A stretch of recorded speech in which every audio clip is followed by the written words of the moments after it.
I'd like to make a brief land acknowledgement before we begin. McGill University is on land which has long served as a site of meeting and exchange amongst Indigenous peoples.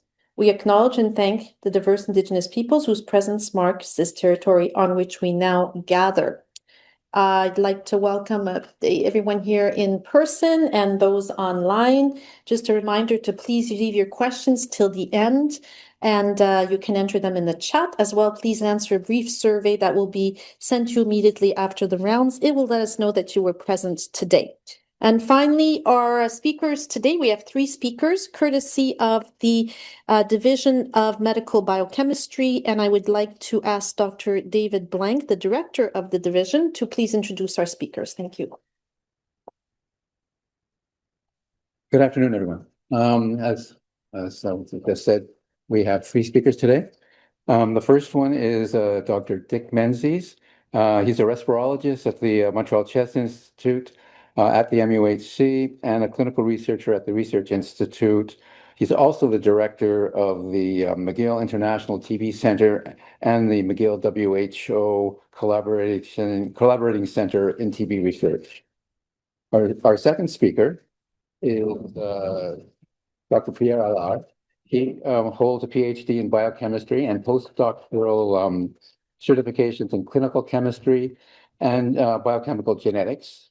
For 21 years, he was the co-supervisor of the biochemical genetics lab at Saint-Justin.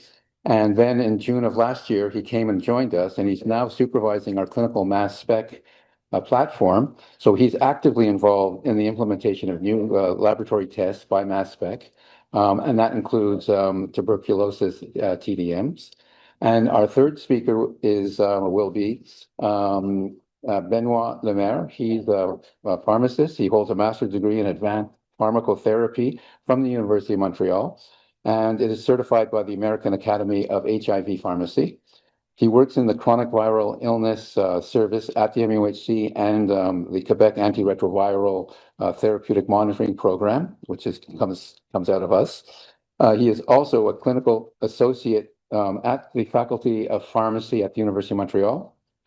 And there he's teaching tuberculosis pharmacotherapy. He's also president-elect of the Canadian HIV and Viral Hepatitis Pharmacist Network, and he's a fellow of the Order des Pharmacistes du Québec. We're first going to start with Dr. Menzies, who's remote. Go ahead, Dick. Right. Thanks, David. Good afternoon, everybody.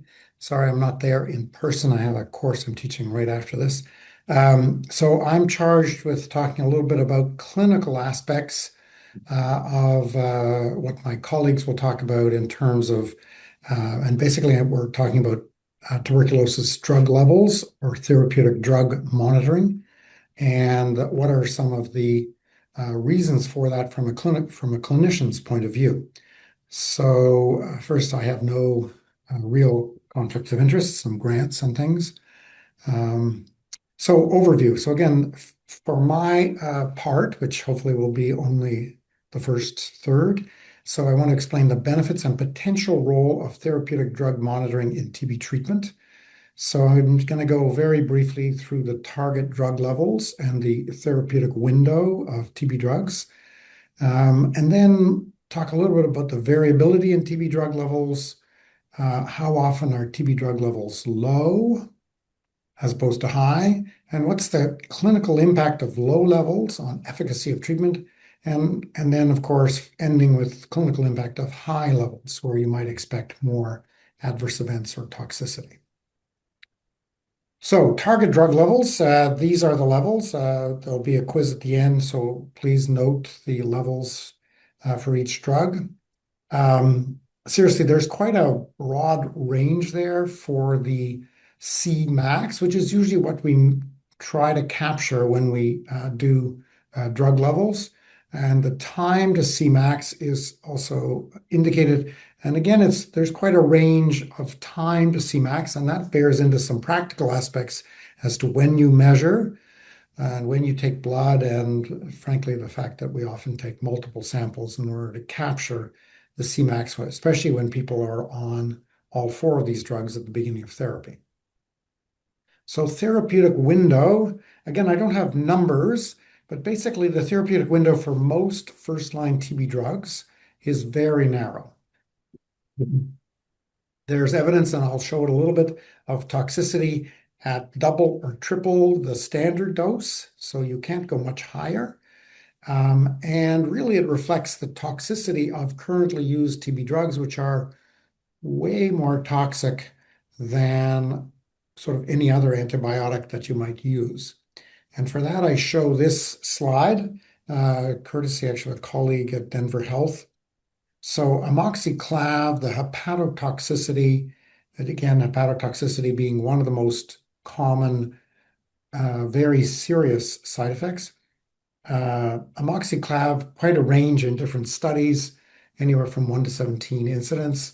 There's 2 drugs there that were actually withdrawn from the market by the manufacturer, despite what seems to be a pretty low incidence. And then levofloxacin or Levaquin, which we all use, has a very low hepatotoxicity. So now you're probably wondering, why am I showing you that? It's to contrast with the TB drugs, which are literally orders of magnitude more toxic. Even rifampin, which I have championed for a number of years as being the most safe of the TB drugs, and it is, but still it is far from being considered safe, and it wouldn't really get to market. None of these drugs would ever get to market if they were introduced now. But TB being what it is, INH was first introduced in the 1950s, as was PZA. And rifampin was introduced broadly in late 1960s or early 1970s. So these are really old drugs, and it's kind of a sad reflection on the field that I work in that we don't have any better drugs that are less toxic. And so that really is the crux of the problem here. That toxicity of these drugs is high, and if you increase the dose at all or your levels go high, you're in trouble. Okay, so really, because of the toxicity, the recommended doses of TB drugs are basically the lowest possible to achieve the target drug levels. And really, I think those studies were done in healthy volunteers, not sick patients. So the variability. This is a study we did fairly recently and published just last year, giving rifampin. So on the left-hand side is rifampin at 10 milligrams per kilogram. You see there's quite a spread where the Cmax ranges from a little over 5 to almost 35. And at 20 milligrams, so a double dose, again, there's quite a broad range. And at 30 milligrams, it's even more spread out. So there's clearly tremendous variability from person to person in the levels achieved. This was, sorry, I'm missing that slide. This was also seen recently with pyrazinamide, although I don't have a graph for that, where the range, the lowest level achieved in a given patient to the highest level, there was an order of 10 times higher. Same dose on a milligram per kilogram basis. So 10-fold variation in PZA, and you see in front of you almost a 10-fold variation in levels achieved with rifampin. So variability is marked. So the next question is, how often are TB levels low? So I already said that they basically are designed to be on the low end of the spectrum in healthy volunteers, and that's how we have the doses we have now worked out. So some years ago, in fact, now I realize 2011 is quite a few years ago, a fellow who was here at McGill did a systematic review. So 66 articles were included in the review, so quite a large review. And here you have the number of studies, the number of people in those studies. Again, they're relatively small because this is doing pharmacokinetics on everybody, and the percent of people with low levels. So what you see is that for rifampin and ethambutol, more than half had low levels, below the lowest point that we consider therapeutic. And for INH, a little more than a third had low levels. Only PZA actually was repeatedly on target, which may account for why PZA is, in standard practice, it is the most common culprit of side effects when we have people on active disease treatment. So we're regularly underdosing people with most TB drugs. And we also did a retrospective review, again, some years ago at the chest. And again, there's mean levels, but it's really the percent with low levels. So here, this was not a random selection. This was actually people that were judged to need levels. So often they weren't doing well. But still, you see that low levels was very common. We had a few people on rifabutin. This again reflected a greater occurrence of HIV-associated tuberculosis in those days. But nevertheless, you see across the board, other than PZA again, levels are very low. So we have a lot of variability, and we have a lot of people with low levels. So obviously, the next question is, well, how much does that matter? So there have been more recent systematic reviews on the implications. And in this particular review, 21 studies, not necessarily all studies measuring all drugs, so the denominator kind of ranges. But again, you see low RIF levels, again, fair number of studies and fair number of patients, higher risk of poor treatment outcomes, about 50% higher. So poor treatment outcomes would be failure, relapse, or death. Low INH levels, again, higher risk of poor treatment outcomes, about the same, about 60% higher there. And low PZA levels, same. So basically low levels, other than ethambutol, which we think ethambutol is there only to prevent resistance and is not that important for efficacy. So kind of makes sense that low ethambutol levels would have less effect because drug resistance was a fairly uncommon outcome in all those studies. So low levels consistently worse outcomes, not like 10 times worse, but still worse. And a second review done more recently, slightly different criteria, fewer studies. Again, here, a bit mixed. So you see that sometimes delayed sputum culture conversion, sometimes treatment failure, sometimes poor treatment outcomes, and again, sometimes no effect. Of course, this is the joys of meta-analyses and systematic reviews, is that results are always a bit different from study to study. But nevertheless, you can see that overall low levels frequently is associated with worse treatment outcomes, things like slower sputum culture conversion, which would obviously translate to more time that they're contagious potentially and more time they're symptomatic, etc. So because of the findings of low levels and because of the findings that low levels were associated with worse outcomes, there have been, of course, studies in the last 10 to 15 years using higher doses to achieve improved drug levels, basically within target, and hopefully improved treatment outcomes, or in some cases, to shorten treatment. So, of course, those studies have provided us now with evidence as to what happens when you have high levels. So, and mostly, although higher doses does translate to higher levels, as you can imagine, of course, the literature mostly talks about the dosing in milligram per kilogram. So we did a study published now 2 years ago where triple dose rifampin, which has been tested a lot for disease and infection, we found that triple dose had significantly higher adverse event rate, whereas double dose did not actually matter. So double dose is perhaps the sweet spot of no increase in adverse events, but substantial increase in drug levels. Another study used triple dose INH and triple dose RIF, and they had a lot of trouble, significantly higher rate of adverse events, significantly higher hepatotoxicity, and 3 deaths from hepatotoxicity. That trial was actually stopped early. Finally, double doses of PZA has actually been known for a long time. So our current dosing, as you see, usually achieves target levels, but higher dosing, even in the 1950s, it was recognized that that led to hepatotoxicity.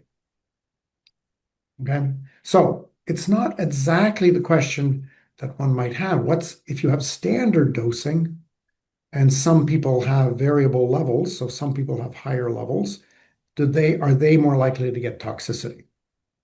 So that question was answered again quite recently in a large-scale trial conducted by CDC, where they did PK sampling on 2,200 people, so probably the largest study with PK sampling yet, in TB at least. And people got standard dosing, but despite the standard dosing, because of the variability, you had a lot of variation in level. So what's interesting is there's a green line with a shading around it representing the 95% confidence interval. And that green line shows efficacy. So you can see at low levels, there's definitely a drop-off, a marked drop-off in efficacy. And as you reach target levels, you see things kind of flatten off. On the other hand, toxicity rises slowly, but rises as the levels go up, but then begins to sort of, again, curve upward in a more alarming fashion.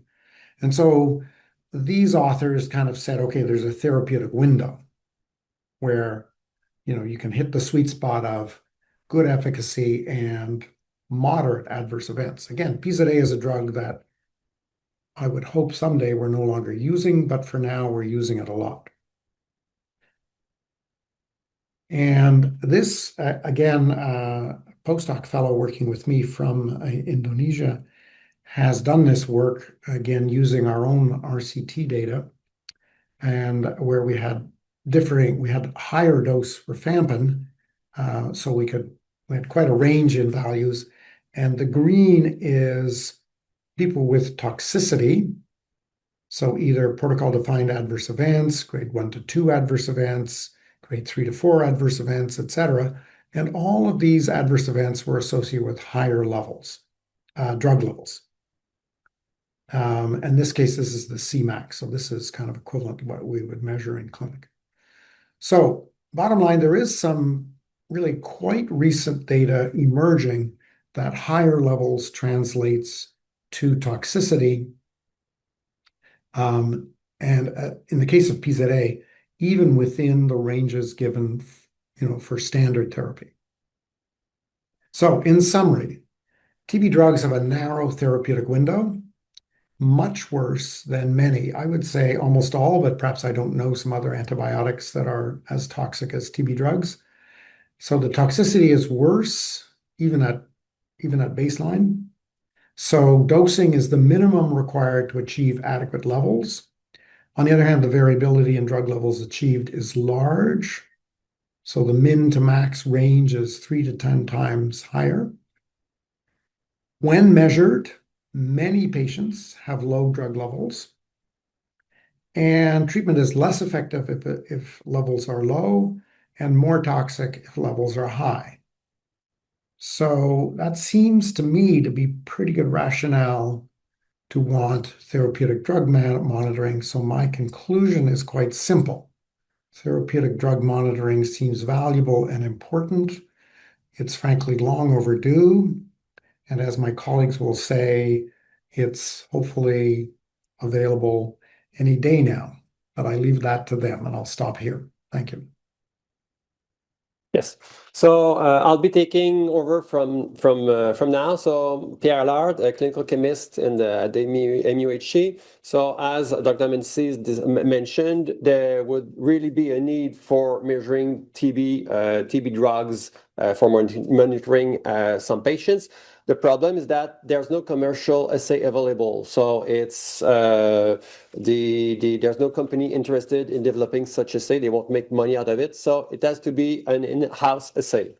So that's what actually we developed here. So no conflict of interest. And at the end of the presentation, you should be able to explain the advantage of using tandem mass spectrometry for anti-tuberculosis drug testing.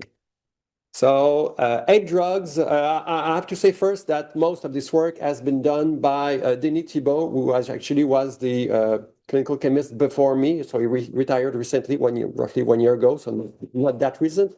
But most of the work presented here today is actually his work.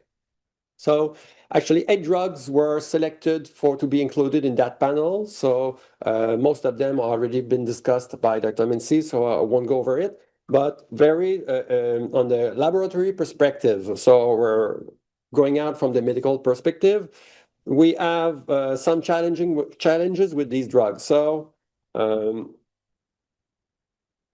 whoops.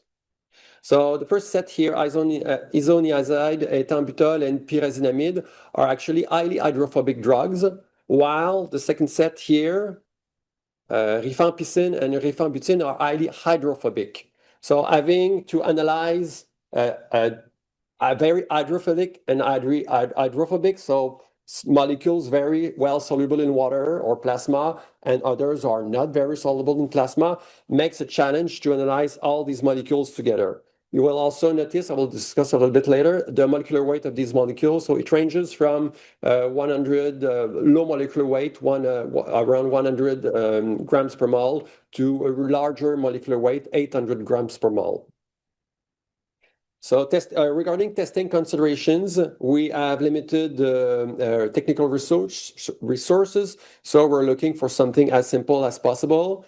If possible, we want to actually analyze all 8 drugs on one test, not to have 8 different tests for the 8 different drugs. So analyze everything in the same panel.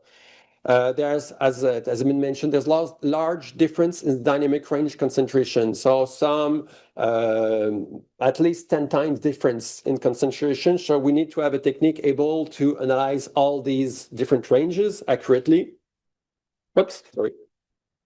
Robust assay, so no interference. So some of these molecules tend to be relatively similar, or can be interference some other molecules.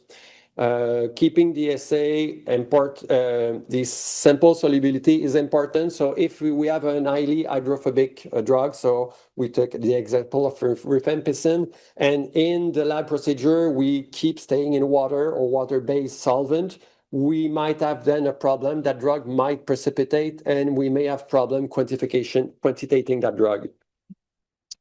And also, we adding some different aspects. So we don't know if it's important yet or not, but when developing or validating a method, it's easier to think about everything at first and validating everything at first. If it's not useful, then if something is not useful, not that important, but it's easier than later finding that something is important and then have to go back everything and to repeat everything to find to make it working. So actually, isoniazide is one of the metabolites, so it's acetylated, and that metabolite is inactive. So in addition to the 8 drugs included in the panel, we are also added the acetylated form of isoniazide. Don't know yet if it will be important or not for fast and slow acetylators, but if ever it becomes relevant, we'll be ready for it. And everything has to be strictly validated according to laboratory regulations. Another problem is that we have to think right away is molecular instability. So rifampicin is known to be to auto-oxidizes in solution. So especially in a water-based solution, it's what you have on the left here. So you have one chemical group which is modified, so oxidized to another chemical group. And will be, as I will be mentioning, we'll be analyzing this molecule by mass spectrometry, so according to their mass.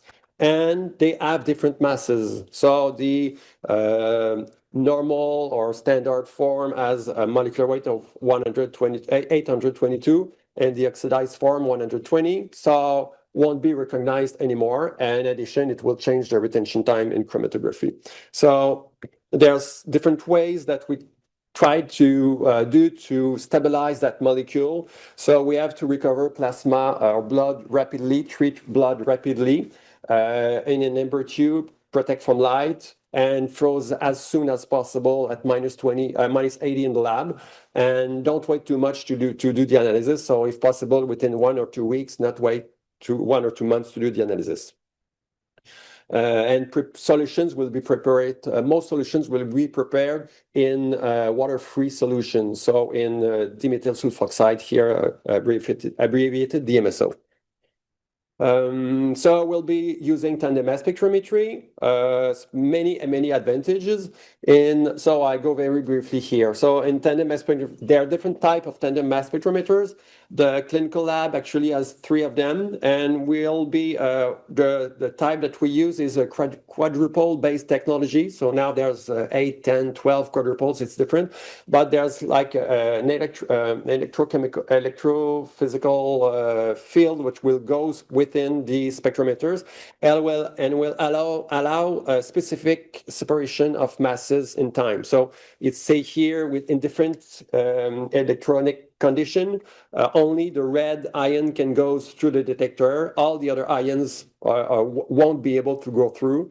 And by changing those conditions rapidly, you can selectively analyze one mass after one another.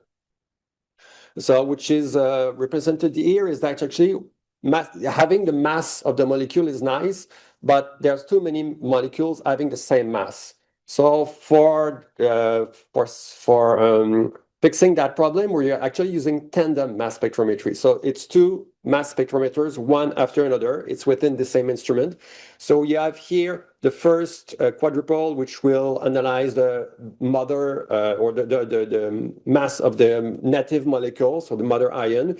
It will be then fragmented. It will be broken apart in the middle, and the fragment or the daughter ion will be analyzed at the end. So it's what we call the transition. So a mother to daughter transition actually give very good sensitivity for this to detect a molecule, but this is only one molecule.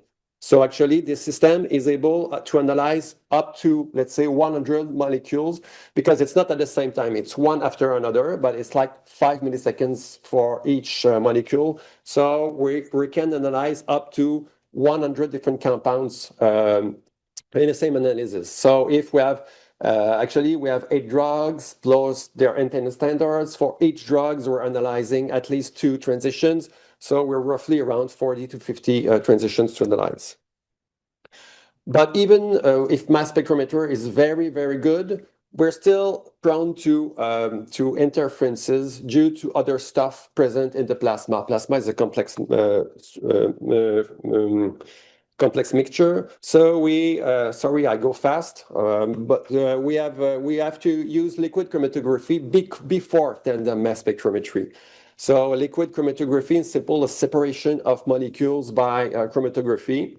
And I show you here a representative chromatograph of what we get for our drugs.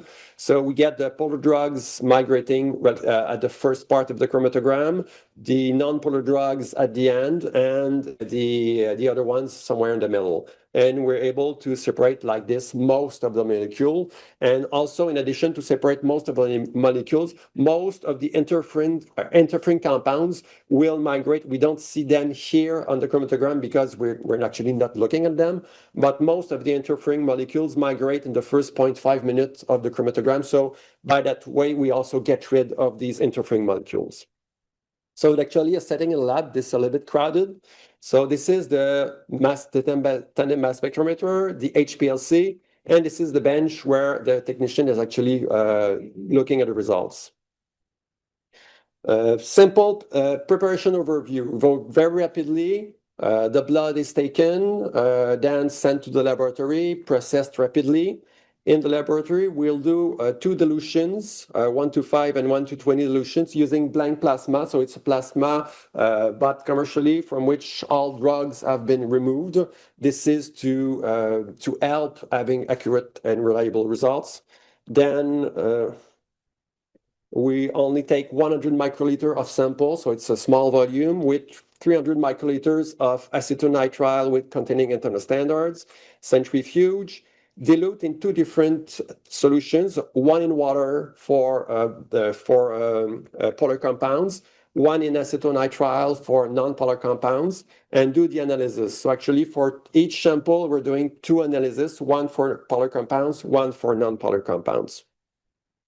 Material, briefly, everything has to be homemade and still have problems with solubility and stability of molecules. So everything is done again most of the time in dimethyl sulfoxide, so to keep everything stable. And everything which has to be done in plasma or water-based solution tends to be, we have low conservation time.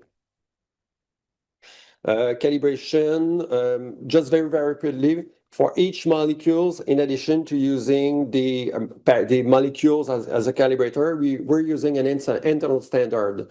So if, as example, if you have isoniazide here with a molecular weight of 137, and it's internal standard with 4 hydrogens replaced with 4 deuteriums, which increase the molecular weight of 4.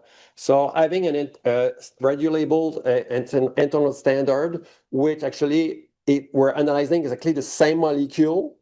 So if there's some inhibition, interference, or problems like that, the internal standards will be affected the same way. And by doing a ratio of the molecule to the internal standard, we're able to get very accurate concentration results. So go fast with that. So roughly, it takes turnaround time. It's around 1.5 days. So on technical time. So it's relatively long to do.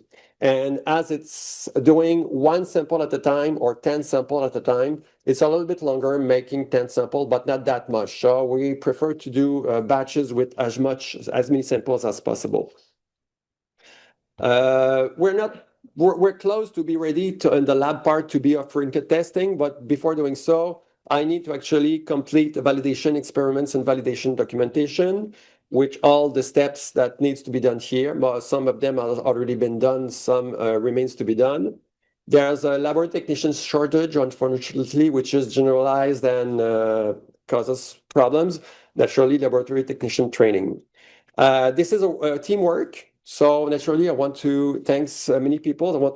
For sake of time, I don't thanks everyone except 2 field person that we have in the lab. So Mohamed, who's doing most of the techniques, most of the bench work. So thank you, and Aguila, who's coordinating everything. And then as it's a teamwork, I'll let Benoît speaking. Je vais vous parler du programme de pharmacométrie clinique parce qu'en fait, c'est une expansion d'un programme qui existe déjà, ce qui vous est annoncé aujourd'hui. Alors, le programme de pharmacométrie clinique, c'est un programme qui offre le dosage des médicaments antirétroviraux. On célèbre notre 20e anniversaire cette année.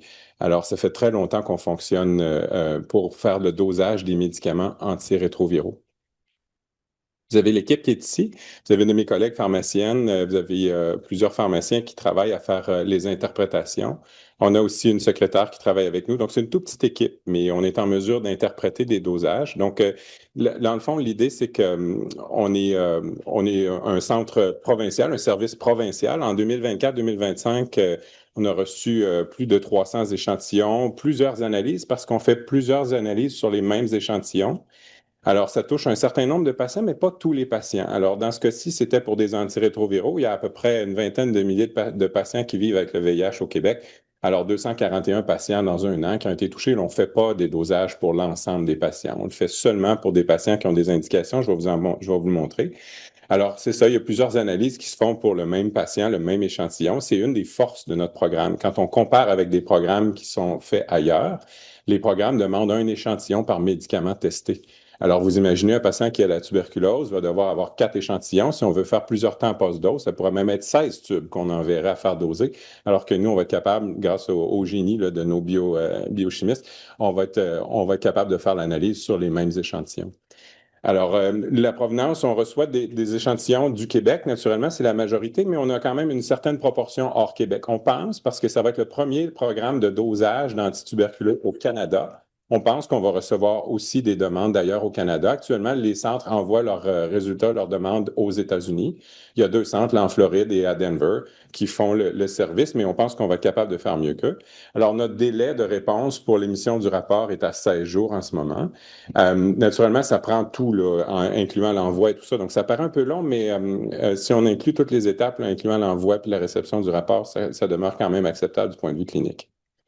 Alors, vous voyez les indications pour lesquelles on a fait des dosages sur les antirétroviraux en 2024-2025. Ce qui est le plus populaire, c'est en contexte de grossesse. Fait que je vous le disais tout à l'heure, on ne fait pas des dosages pour tous les patients qui prennent les médicaments. On le fait pour des indications plus spécifiques. Dans le contexte du VIH, bien, les changements du volume de distribution, la préoccupation par rapport à l'efficacité dans le contexte de grossesse, ça fait en sorte qu'on a plus de demandes.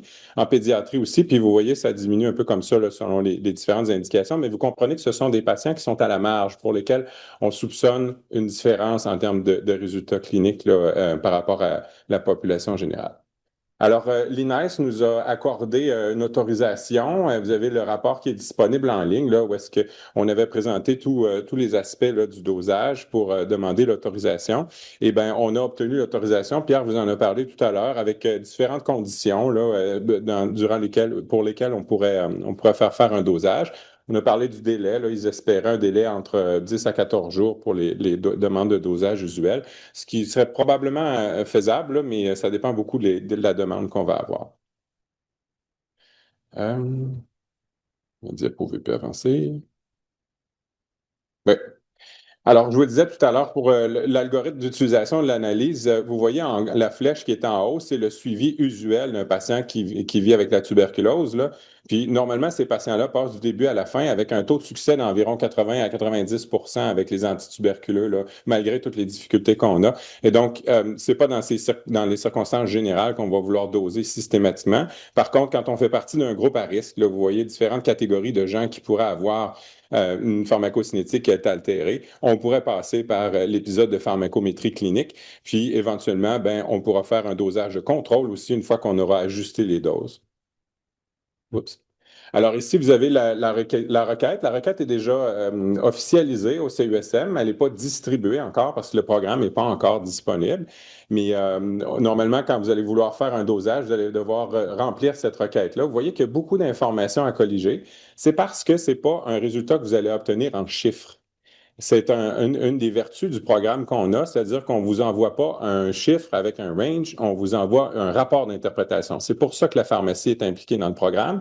Il y a des pharmaciens qui vont évaluer la situation puis qui vont vous faire comme une consultation. Vous avez un pharmacien qui vient vous dire change la dose, augmente l'intervalle, répète le dosage, qui va vous conseiller. Alors, c'est un service qui est très populaire pour les antirétroviraux, puis on pense que ça va être la même utilité pour les antituberculeux. Alors, il faut attendre 2 semaines pour avoir l'état d'équilibre avant de faire un dosage. On pourrait le faire plus rapidement, mais ça va ajouter à l'incertitude.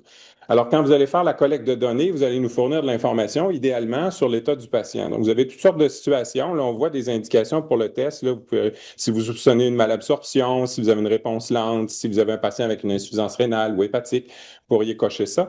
Puis ensuite de ça, si vous nous donnez l'information sur la sensibilité de la souche, les autres médicaments que le patient prend, c'est quoi votre plan de traitement, on va être capable de vous conseiller davantage. Et à partir du bas du formulaire, ben, vous allez nous indiquer quel médicament vous voulez qu'on dose, c'est quoi la dose que le patient reçoit. Ça va être très important pour nous que vous nous fournissiez le temps où vous avez pris le prélèvement et le temps où vous avez donné la dose au patient. On va calculer le temps post-dose et c'est ce qui va nous permettre de savoir si on est au pic. Alors, vous imaginez, il y a une variabilité d'une personne à l'autre qui prend ces médicaments, certains patients qui vont être absorbés plus rapidement, d'autres, ça va prendre plus de temps. Alors, vous voyez ici, on veut attraper le pic. C'est là, le pic de concentration, c'est là où on a la meilleure efficacité du médicament. Alors, pour un patient qui absorbe plus rapidement, le pic va se produire plus tôt, puis si on le mesure au même temps que la population générale, on n'aura pas exactement attrapé la concentration maximale. Donc, on va proposer, dans plusieurs circonstances, de faire plusieurs dosages post-dose. La pratique habituelle des pneumologues qui sont dans notre centre, c'est de faire 30, 60, 120, 180 minutes après la prise de la médication. Ça fait en sorte qu'on est plus susceptible d'attraper le pic pour chacun des médicaments que le patient prend. Donc, si vous imaginez, là, vous avez 4 médicaments, 4 temps post-dose, vous avez au moins 4 échantillons à faire. Actuellement, quand on le fait avec les laboratoires américains, ça fait 16 tubes à envoyer. Chez nous, ça va être 4 tubes.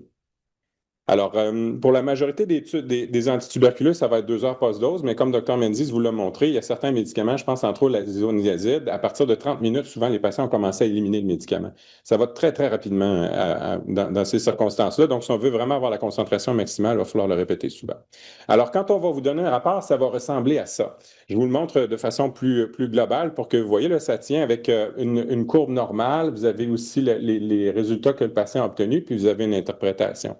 Alors, quand je vous parle d'une courbe normale, vous voyez les courbes qui sont là, ce ne sont pas les courbes du patient, ce sont les courbes générales de la population en général. Puis on va venir placer les points, les mesures de concentration qu'on a observées pour le patient. Ça va vous permettre de voir si votre patient absorbe plus vite, plus lentement qu'une autre, puis ça va vous permettre, comme dans ce cas-ci, ici, on voit que la concentration maximale se trouve ici, là, ou à la deuxième mesure. Alors que si on regarde la population générale, on aurait déjà dû atteindre la concentration maximale au premier dosage.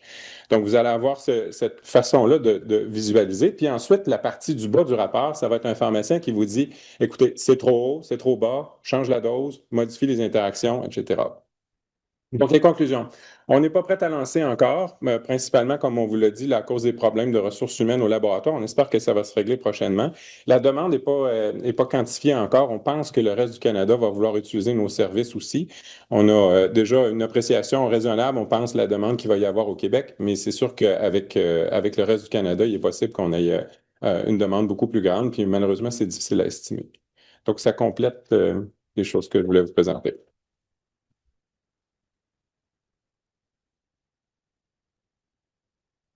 Un gros merci. Thanks everyone. Merci. Thanks everyone for your presentations. Okay, so we will open the floor. Congratulations on this great work and this advancement. We'll open the floor for questions. I will take questions either in the chat or in person. Are there any questions in the room, Marcel? You'll repeat it? Yeah, I'll repeat it. Yeah. So if the chemistry lab doesn't have the staffing in place, but we're already sending samples to Denver, does that mean the pharmacology service is already available to do the consultations on the Denver results? So are we ready to do the pharmacology on? Est-ce que vous voulez, s'il vous plaît, vous pouvez même répéter la question et la réponse? Yeah. So the question is, if we get the samples from Denver, could we have a pharmacist interpreting the results? Je pense qu'on pourrait commencer à le faire. Pour l'instant, notre département attend d'assigner des ressources au programme, qu'il y ait des ressources au laboratoire, qu'il y ait des résultats qui sortent du laboratoire. C'est quelque chose qu'on a évoqué, mais pour l'instant, ça n'a pas été, ça n'a pas été évoqué. C'est une idée. Mais ouais, pour l'instant, il n'y a pas de ressources qui ont été assignées au laboratoire. On nous dit qu'on est prêt. C'est juste qu'on attendait que le programme soit officiellement lancé pour mettre des ressources. Je pense que les pharmaciens sont intéressés à le faire. Puis à partir du moment où le département de pharmacie va assigner du temps, là, on va être très intéressé à vous conseiller. Perfect. There's a question in the chat about why there is so much variability in the similar dose of rifampin from patient to patient. Who wants to answer that? Dick, do you want to reply? Yeah, I can certainly take a stab at it. I mean, some of it has to do with age, comorbidities, liver, renal, that sort of thing. Some of it has to do with, we use dosing that is kind of rounded off. So we say 10 milligrams per kilogram, but INH is only available in 150 milligram tablets at the smallest. So we'll always end up at 450, 600, that sort of thing. So some people are a bit, not quite spot on in terms of milligrams per kilogram.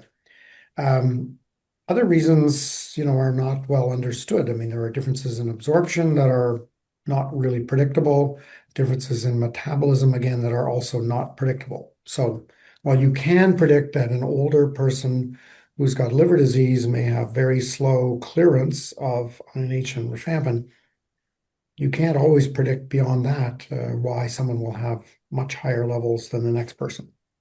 So it does reinforce the need to look more systematically. Il y a une chose, je pense que la rifampicine, Pierre l'a montré, là, c'est très lipophile, donc la composition du corps des patients qui prennent. Mais je voulais pointer une autre chose, utiliser cette question-là pour signaler, peut-être que ça n'a pas été clair dans vos têtes, là, mais on va doser l'acétyl-isoniazide. Alors, il y a deux profils d'acétylation dans la population, des acétylateurs lents et des acétylateurs rapides. Il se trouve que dans la population inuit, on a une forte prévalence des acétylateurs rapides. Alors, les concentrations d'isoniazide sont généralement faibles dans cette population-là, alors que, je le soulignais, là, c'est sorti dans les nouvelles récemment, l'endroit dans le monde, si on mesure à l'échelle des communautés, l'endroit où il y a le plus de tuberculose en incidence, c'est au Nunavik, c'est au Québec. On bat toutes les populations africaines, tous les pays d'Afrique. Et donc, si on a une population comme ça qui a une forte prévalence d'acétylation rapide et qui ont des concentrations trop faibles d'isoniazide, bien, on va obtenir des taux de succès qui sont inférieurs. Alors, le programme va venir vous aider à faire ça parce qu'on va mesurer le métabolite. On va être capable de deviner si votre patient est un acétylateur rapide. On va être capable d'ajuster les doses en conséquence aussi. Excellent. Dr. Moret, your hand is up. You want to ask a question? Yes, my question is for Dr. Allard concerning his tandem LC-MS spectrometry. Reason being that is this instrument accessible for research? Because I use stable isotopes, and we introduced a new method in which we need to measure the enrichment of deuterium in alanine taken from muscle biopsies. So I was wondering if you have access, because it's extremely costly if I have to send my samples to the States in order to have the measurements done there. Cannot really answer for now. For now, no, it's not. There's no possible collaboration with research. I don't know, Amy or David, is it something that in the future could be possible, or it's difficult, or? I think those equipments are intended for clinical pre-validated assays. And if we're going to start introducing research on it,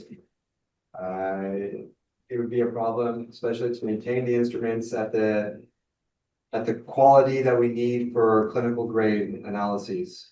I will just answer the answer from Dr. Grunbaum. So, and I completely agree, is that actually clinical samples we're ensuring that everything is done to maintain these instruments in the ideal or best condition possible. So sample as clean as possible, everything as clean as possible. So we would not like to, by having something else going into our instrument, different matrix, something like that, giving then some problem with the clinical analysis. So it doesn't mean that it won't be possible to do it. That's something that we maybe could be discussed, but for sure, I would. So it has to be determined first with the administration, and then, but I could be looking at your sample, what you have, and see if there's clean enough to be analyzed in our instrument. But even if that would be, that the administrations would need to determine. But yes, it's a possibility, potential possibility. Yeah. Okay, I appreciate your answers. Thank you very much. Knows better than I, but there are a couple of R&D units here at the RI, at the LDI, that I guess you could approach. Did you hear that, Dr. Moret? I did. I have not approached them. Yeah, maybe I'll let the two of you take it offline. Yes. But the question is, are there other potential research approaches for research? Brian Gilfix, do you want to unmute to join the conversation? You're part of this team. Yes, hi, thank you. So it was excellent presentations by all speakers. Dr. Menzies said the utility, Dr. Allard, all the difficulties in bringing it to fruition, and our pharmacy team chief describes all the necessities to actually bring the results into some sort of understandable way and how to utilize this. I must say because I'm in Sendout, I see all the samples that get sent out of province for this test, and there's actually only two centers that really do it, one in National Jewish, and of course there's a second one in Florida. The problem is sometimes when there was a question asked, for example, can we take those results and analyze them ourselves? And the simple answer would be no, because you do not know how one center compares to the other center. So you'd have to do actually comparison studies to know that the same drug levels are achieved at the both centers. And I know Dr. Allard and Dr. Thibault are involved actually looking at national jewers. So there might be some commonalities, but you'd have to see the differences. So you can't take the results from one place and plug it in necessarily to the other one. The second major issue, which is really a major issue, especially the teams at the MUHC, they often do not know how to handle time specimens. And we've had numerous examples of that. It's done by nursing. They don't know how to organize collections necessary of time samples, label them specifically. It's not so much the like samples we get up from up north where they're used to doing that. Those tend to be well organized, or special TB teams. It's just when it gets diffused to the general even in-hospital population, they just don't know how to do that. So there actually has to be quite a bit of training that has to be done with nursing, whoever does that, so they know how to organize time samples, do not mix up samples, label them correctly. So there's a lot of pre-analytical problems that have to be addressed before they can even be done within labs and at that point. So it's not so much the teams like up north, they're well acquainted, or some specialty teams here, headed by Dr. Khan, etc.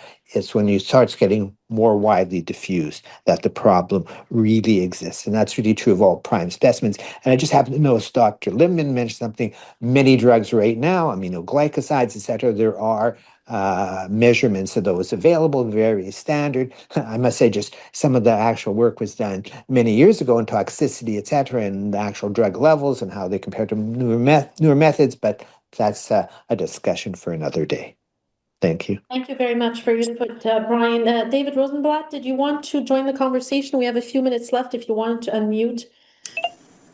Thank you. No, I was just wondering whether there were any pharmacogenetics or genomic studies done on the drug toxicities type studies for these particular drugs. But I don't know who would have an answer. I know Dr. Menzies has left.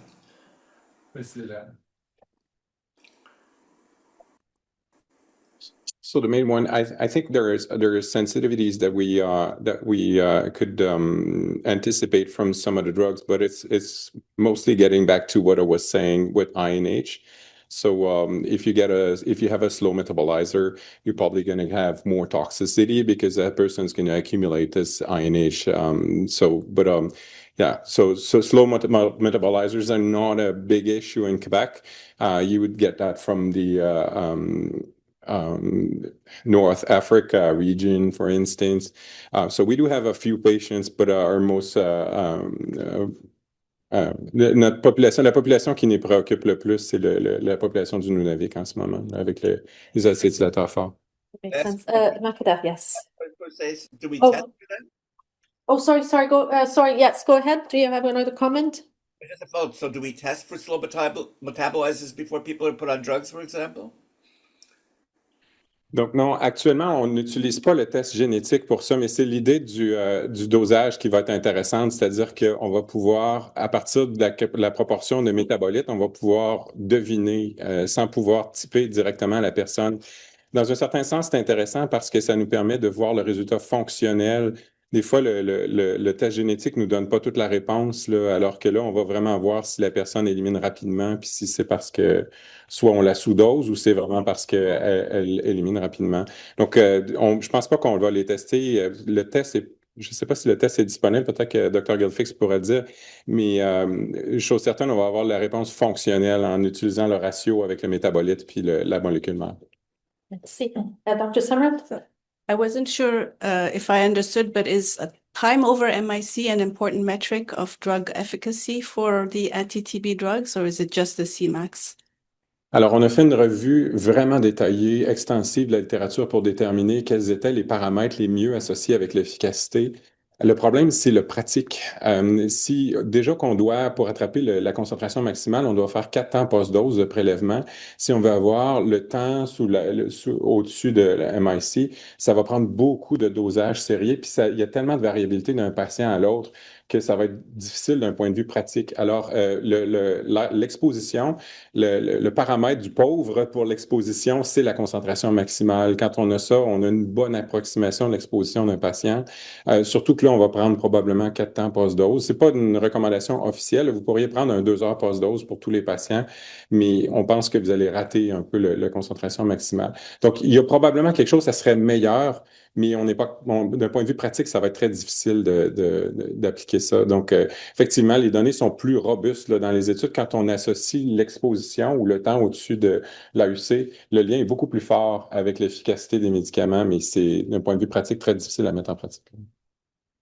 Any other questions in the room? Yes, go ahead. I saw based on the requisition that Mycobacterium avium was also in the indication, so maybe you could just say a couple words about. We're talking about Mycobacterium avium. And then after that, Mike Lippman, I'll take the last question from you if you want to mute after. Okay.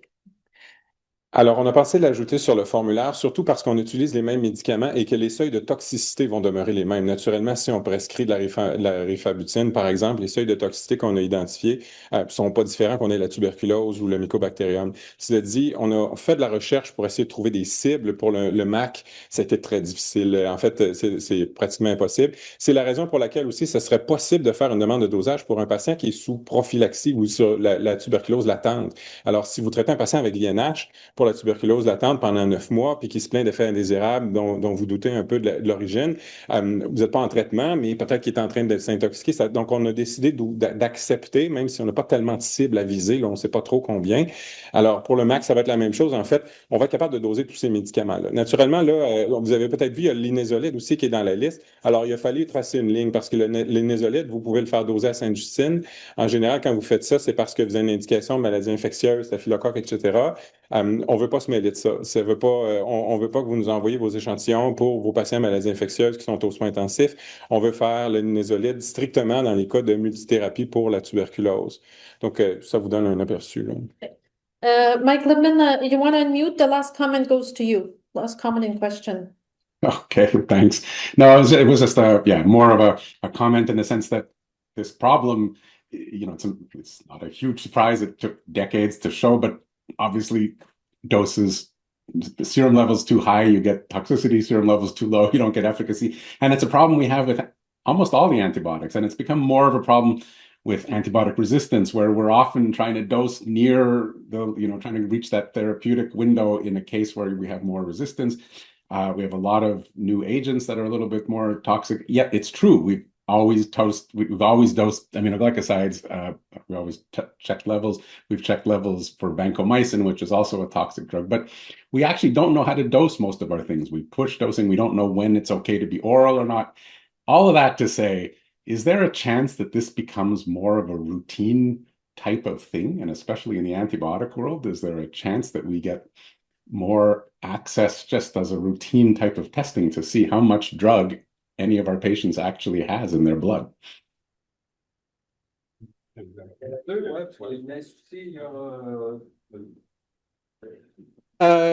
an ideal world, yes. But we're living, unfortunately, not in an ideal world. So everything which has to be done has to be first for clinical laboratory testing.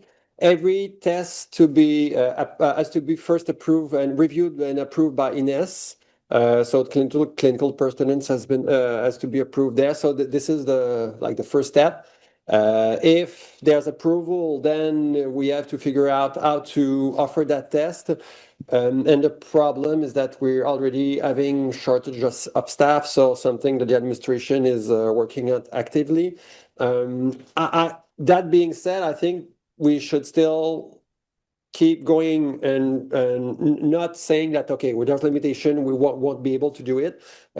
Trying to be a little bit more positive and see on the other way that we might be able to push more and more. So if you have, you mentioned about different drugs. So if we can discuss maybe with Benoît and myself and see if there's something that we could help and pushing on. Dans les indications sur le formulaire, là, on l'a inscrit suivi de routine. Donc, si vous voulez doser systématiquement, il n'y a rien qui vous empêche de le faire. Cela dit, pensez à l'utilisation des ressources. On va obtenir 85 à 90 %. C'est des chiffres qui sont assez bien confirmés année après année.